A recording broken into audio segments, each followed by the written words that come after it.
الحمد لله الذي جعلنا من المتمسكين بولاية أمير المؤمنين. اللهم إياك نعبد وإياك نستعين. الصلاة والسلام بالتحية والإكرام على أشرف الأنبياء والمرسلين وأولاده الطيبين الطاهرين المعصومين، ثم الصلاة والسلام على مخدومتنا الإنسان معصوم في القرآن، بلقیس حجرت و تقدیس الجلال و آسیت التکمیل والکمال، الصدیقۃ المبارکہ الراضیۃ المرضیہ عالمۃ غیر معلمہ، ام الکتاب، ام القرآن، ام الانوار، ام الائمہ، ام العلوم، ام المعصومین، ام الحسن، ام الحسین، ام المحسن و ام ابیہا السیدہ فاطمۃ الزہراء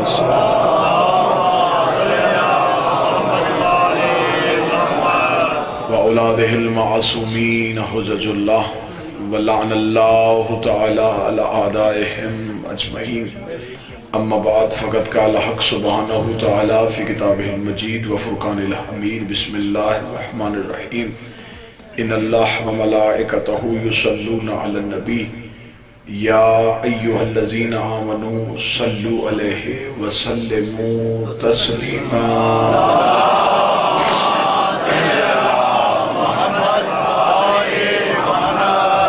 دعا ہے کہ مالکان عزت بارگاہ عزت میں آئے ہوئے ہر صاحب عزت کی عزت کو محفوظ فرمائے. آقا زادی اس عبادت کا بہتر سے بہتر اجر عطا فرمائے.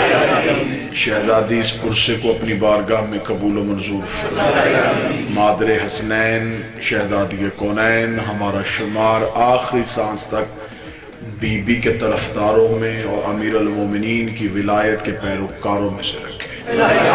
آخری سانس تک کلمہ حق عقیدہ حق پہ استقامت نصیب فرمائے. موت کی ہچکی ہو زبان پہ ورد علی ولی اللہ جاری فرمائے. قبر کی پہلی رات ہو زیارت امیر نصیب فرمائے. قیامت کی صبح ہو شفاعت شبی نصیب فرمائے. مالک کے ظہور میں تاجیل فرمائے. دعائیں قبولیت تک پہنچائیں. سہارا درود کا لیں. بلند آواز سے صلوات پڑھیں.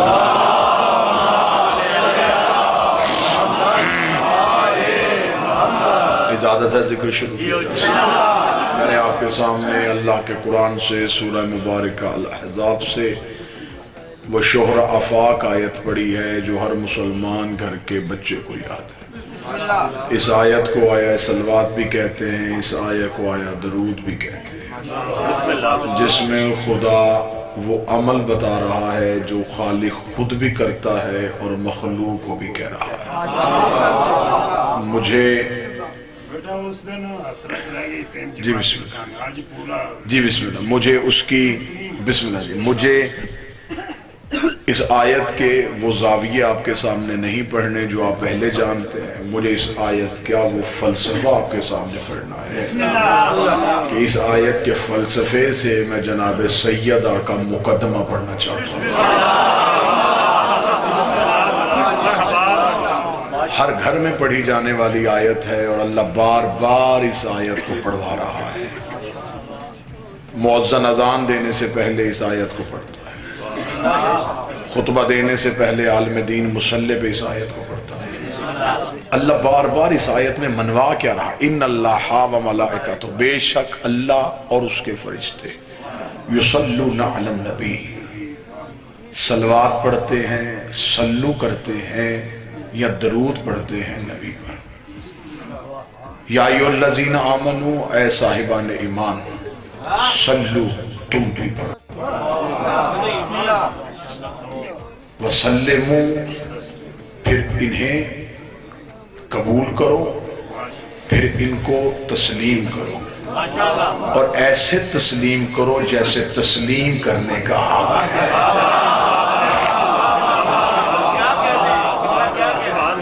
اسی لفظ پہ مجھے گفتگو کرنی ہے کہ آخر اللہ تسلیم کروا کیا رہا ہے۔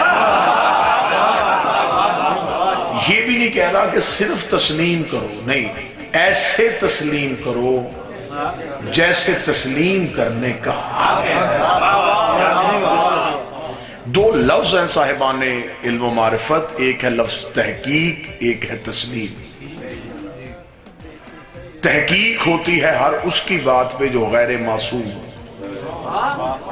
گنہگار کی بات پہ تحقیق ہوگی، خاکی کی بات پہ تحقیق ہوگی، بشر کی بات پہ تحقیق ہوگی۔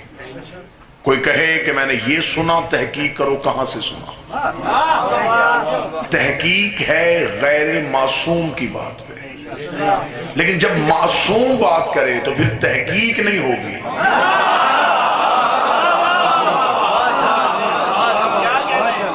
جو صاحبان معرفت ہیں وہ پہلا زینہ سمجھ گئے ہیں کہ ہم کس منزل کی جانب بڑھنے لگے۔ تحقیق ہے غیر معصوم کی بات پہ، معصوم کی بات پہ تحقیق نہیں، تسلیم ہے۔ قرآن منزل تحقیق پہ نہیں، منزل تسلیم پہ۔ قرآن جو کہہ دے اسے ماننا، عقل میں نہ بھی آئے پھر بھی ماننا۔ قرآن میں بے شمار ایسے واقعات ہیں جنہیں انسانی عقل قبول نہیں کر رہی، لیکن دامن قرآن میں ہونے کی وجہ سے تسلیم کرنا پڑے گا۔ آدم بغیر ماں باپ کے دنیا میں کیسے آئے یہ سوال نہیں کرنا، تسلیم کرو۔ نوح کے تندور سے پانی نکلا کائنات میں کیسے پھیلا، تحقیق نہیں کرنی، تسلیم کرو۔ موسیٰ طور پہ آتے تھے اور موسیٰ کے ہاتھ میں ایک عصا تھا جس سے دریا کی لہریں پھٹ جاتی تھی، وہ لکڑی دریا کو کیسے چیرتی تھی، تحقیق نہیں کرنا، تسلیم کرو۔ اب تم نے ابراہیم کو نار نمرود میں جاتے ہوئے دیکھا، ابراہیم نے آگ کو کیسے ٹھنڈا کیا، تسلیم کرو۔ اسماعیل چھری کے نیچے سے بچ کے کیسے نکل آیا، تسلیم کرو۔ یونس 40 دن مچھلی کے پیٹ میں زندہ کیسے رہا، تسلیم کرو۔ عیسیٰ بغیر باپ کے دنیا میں کیسے آ گیا، تسلیم کرو۔ اس کا مطلب کہ قرآن ہمیں یہ واقعات بتا کے کہہ رہا ہے کہ اس پہ تحقیق نہیں کرنی، اس پہ تسلیم کرنا ہے۔ اگر قرآن کی بات کو تسلیم کیا جاتا ہے تو اب اگر وارث قرآن کہے کہ اس نے پاؤں کی ٹھوکر سے مردہ زندہ کیا، تحقیق نہیں، تسلیم کرو۔ 40 جگہوں پہ روزہ افطار کیا، تحقیق نہیں، تسلیم کرو۔ مغرب سے سورج کو کیسے ابھارا، تحقیق نہیں، تسلیم کرو۔ راہب کو بیٹے کیسے دے دیے، تحقیق نہیں، تسلیم کرو۔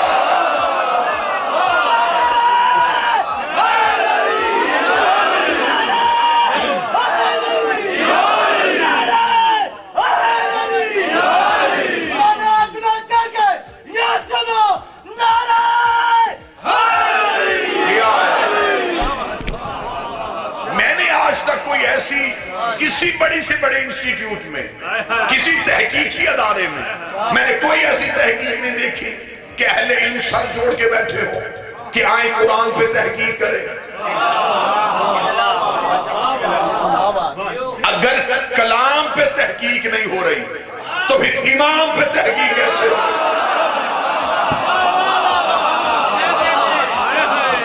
قرآن میں لمحہ بھی شک نہیں کرنا۔ قرآن نے تو اپنے ابتدائیے میں کہہ دیا تھا ذالک الکتاب لا ریب فیہ، اس میں شک نہ کرنا، جو کہتا جائے وہ مانتا جا۔ اس کا مطلب جو کلام میں شک کرے وہ بھی اسلام سے خارج، جو امام میں شک کرے۔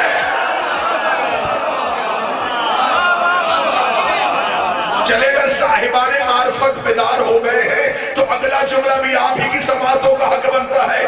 قرآن کی آیتوں پہ بھی شک نہیں ہوتا، علی کی فضیلتوں پہ بھی شک نہیں۔ قرآن جو کہہ دے تسلیم کرو۔ اگر قرآن کی آیت پہ شک نہیں پھر علی کی فضیلت پہ بھی شک نہیں۔ کلام الہی پہ شک نہیں ہے، قرآن میں کلام خدا میں شک نہیں ہو سکتا۔ کیوں، کیا، کیسے، یہ نہیں ہے۔ کہہ دیا تسلیم کرو، اب تحقیق نہیں کرنی۔ قرآن میں تحقیق نہیں ہے، نبی کی بات میں تحقیق نہیں ہے، امام کے فرمان میں تحقیق نہیں ہے۔ تحقیق ہے غیر معصوم میں، تسلیم ہے معصوم میں۔ اب میں 2020 کا رسیوں میں جکڑا ہوا خطیب ہوں جو اپنی قوم تک حقائق پہنچانا بھی چاہتا ہوں اور ہر طرح کے حالات کو بھی مجھے مد نظر رکھنا ہے۔ اب میں جملہ کہنے لگا ہوں، جن پہ تحقیق ہونی تھی انہیں آج تسلیم کیا جا رہا ہے۔ مولا حسین آپ کے ہاتھوں کو سلامت ہے، جنہوں نے اشارہ سمجھے بدل اللہ ان کو زندگی درا، جن کی بات پہ تحقیق کرنی تھی آنکھیں بند کر کے تسلیم کیا جا رہا۔ کہتے بس جی انہوں نے کہہ دیا، یا تو انہیں معصوم ثابت کرو، ان کو تسلیم کیا جا رہا ہے۔ اور اگر ہم علی کا کوئی فضائل پڑھ دے ہمیں کہتے دکھاؤ کہاں لکھا ہے، یہ کیسے ہو سکتا ہے، ایسے علی کیسے کر سکتا ہے۔ اس کا مطلب جو تحقیق کی منزل پہ تھے انہیں تسلیم پہ لے آئے ہو، جو تسلیم کی منزل پہ تھے انہیں تحقیق پہ لے آئے ہو۔ تسلیم والوں کو تحقیق کرنے سے پہلے اپنے شجروں کی تحقیق کیا۔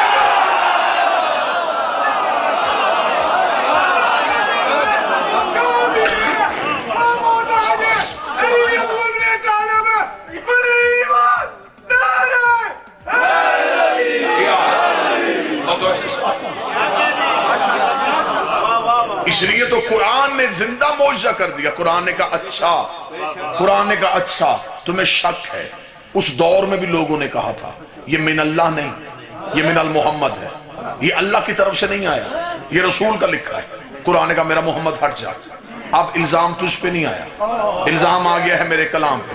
خدا نے کہا جاؤ تحقیق کے گھوڑے دوڑاؤ، اس جیسا لے کے آؤ۔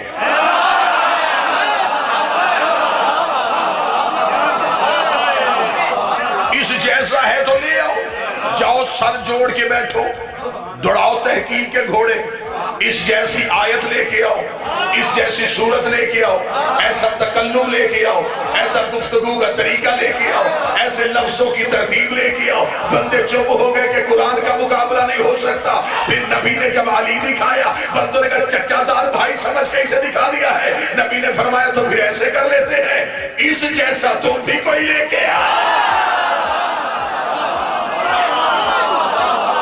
تمہیں علی میں شک ہے تو خیبر میں جاؤ، آؤ خندق میں، آؤ علی کی طرح وار سے قرآن بن کے۔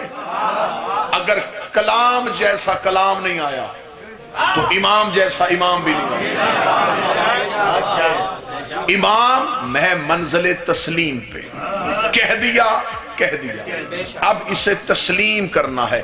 درود میں اللہ صرف یہی منوا رہا ہے، تسلیم کرو انہیں۔ مولوی کی سب سے بڑی پرابلم یہ ہے یہ مرضی کی آیت پڑھتا ہے۔ ہاں بابا جی اس نے ہمیشہ مرضی کی آیتیں اٹھا، اور قرآن کے ہاں یہ حسن ہے کہ اللہ جب آیتوں کو جوڑتا ہے نا تو پچھلی آیت اور اگلی آیت کا درمیان والی آیت سے کوئی ربط ہوتا ضرور ہے۔ میں طالب علم ہوں، میں گفتگو کروں، میں ابھی تحقیق اور تسلیم پڑھ رہا ہوں، اگلا جملہ جو ہے میں اپنے موضوع سے نکل جاؤں، سامعین پریشان ہو جائیں گے کہ موضوع کیا پڑھ رہے تھے اور ابھی انہوں نے کیا پڑھنا شروع کر دیا۔ تو جب مجھ جیسا طالب علم اپنے لفظوں کی ترتیب اور اپنے جملوں کی ترتیب میں اتنا محتاط ہے تو وہ جو خالق کلام ہے،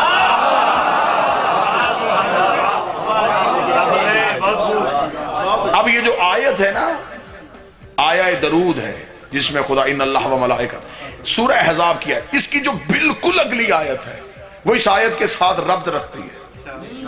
وہ آیت آج تک نہیں پڑھی گئی، آیت یہ مشہور ہو گئی، اس سے اگلی آیت اس میں ربط تھا، اسے چھوڑ دیا گیا۔ شیعہ ممبر سے بھی چھوڑا گیا، میں ممبر سے بالکل بلا فصل آیت پڑھنے لگا ہوں، یہ نہیں کہ دو چار آیتیں چھوڑ کے پڑھنے لگا ہوں، اس سے بالکل اگلی آیت پڑھنے لگا ہوں۔ 56 اس آیت کا نمبر ہے، 57 آیت پڑھنے لگا ہوں۔ خدا کہہ رہا ان الذین یؤذون اللہ ورسولہ لعنہم اللہ فی الدنیا والآخرہ، بے شک جو اللہ اور اس کے رسول کو اذیت دیں اس پہ دنیا میں بھی لعنت ہے، آخرت میں بھی لعنت ہے۔ اب آیت کا ربط بنا سرکار، اب بنا ہے آیت کا ربط۔ پہلے خدا کہہ رہا درود پڑھو، پھر کہہ رہا انہیں تسلیم کرو، اگلی آیت میں کہہ رہا اگر دنیا میں بھی آخرت ہے، دنیا میں بھی لعنت اور آخرت میں بھی لعنت ہے۔ اس کا مطلب پہلی آیت میں اللہ تولا کروا رہا تھا، اگلی آیت میں اللہ تبرہ کروا رہا ہے۔ اب مسلمان علماء کے سروں پہ قرآن رکھ کے پوچھو کہ مصطفیٰ کو اذیت کس سے ہوتی ہے؟ کتابیں چاہو میں چھت تک ڈھیر لگاؤں گا۔ نبی سے پوچھا گیا تھا یا رسول اللہ آپ کو سب سے زیادہ اذیت کب ہوتی ہے؟ فرمایا جب کوئی مجھ سے میرے بھائی علی کو جدا کرتا۔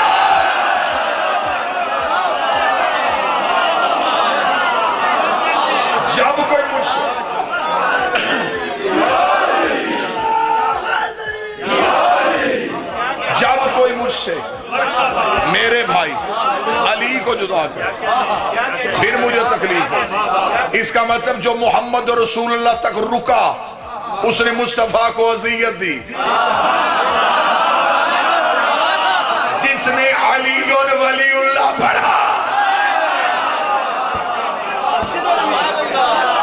اس نے مصطفیٰ کو تسکین۔ موضوع پسند ہے سرکار؟ میں نے کہا تھا کہ میں چبی چبائی نہیں پڑھوں گا، بالکل نئی چہتے اور نئے زاویے آپ کے سامنے استعمال کروں گا۔ اب خدا پہلی آیت کے پہلے حصے میں درود پڑھوا رہا ہے، پھر تسلیم کروا رہا ہے۔ مجھے بادشاہ حسین کی عزت قسم اتنے گوشے ابھی خالی ہیں کہ ابھی یہی نہیں پڑھا گیا کہ درود کی اصل کیا ہے۔ خدا نے ہمیں کہا درود پڑھو، مثلا میں ابھی ممبر پہ کہتا ہوں جی صلوات پڑھیں، درود پڑھیں، آپ نے درود پڑھا اللہم صلی علی محمد، اس کا ترجمہ کرو۔ ترجمہ کیا ہے؟ میرے اللہ تو درود پڑھ محمد والے محمد، وہ کہہ رہا ہے تم پڑھو۔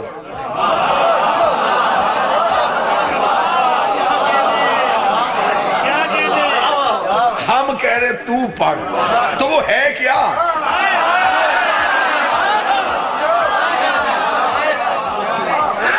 لگا رہا ہے مخلوق کے ذمہ، مخلوق لگا رہی ہے خالق کے ذمہ، وہ کہہ رہا تم پڑھو۔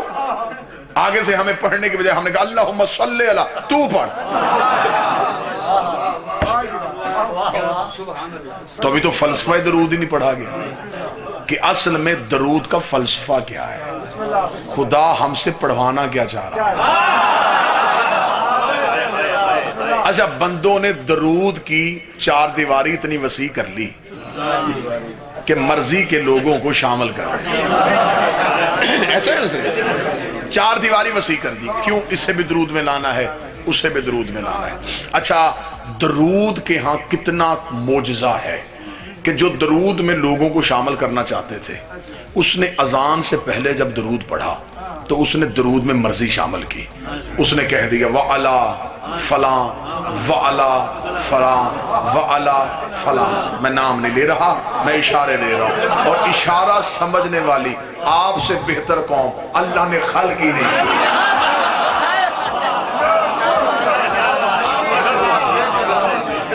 اور یہ اشارے دینے یہ خطیب کا طریقہ نہیں ہے، اللہ بھی اشارے دیتا ہے۔ خدا قرآن میں کہتا ہے اس میں عقل والوں کے لیے نشانیاں ہیں، اس میں عقل والوں کے لیے نشانیاں ہیں۔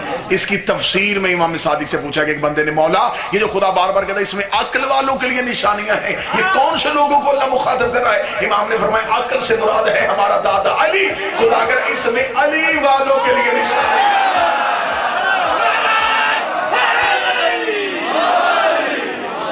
سے مراد علی ہے، دنیا پھر کے دیکھ لینا، جس کے پاس علی نہیں ہوگا نا اسے عقل بھی نہیں ہوگا۔ معرفت کا نام ہی علی ہے۔ اب جو میں لفظ بیان کر رہا ہوں کہ ایک میں اشارہ کہ اس پہ بھی درود پڑھو، اس پہ بھی درود پڑھو، اس پہ بھی درود، یہ درود مرضی کا شامل کیا لیکن صرف مائک کی حد تک۔ جو ہی وہ درود جس نے سب پہ پڑھا تھا وہ جب مصلی پہ گیا سرکار قبلہ انصاری صاحب کا یہ دھرتی ہے اور یہاں لفظ جو ہے وہ قبلہ کی روح سے داد لینے لگا ہوں. وہ بھی ادب کے ساتھ علم پڑھا کرتے تھے تو ادب کے ساتھ سجدہ کرنے لگا ہوں.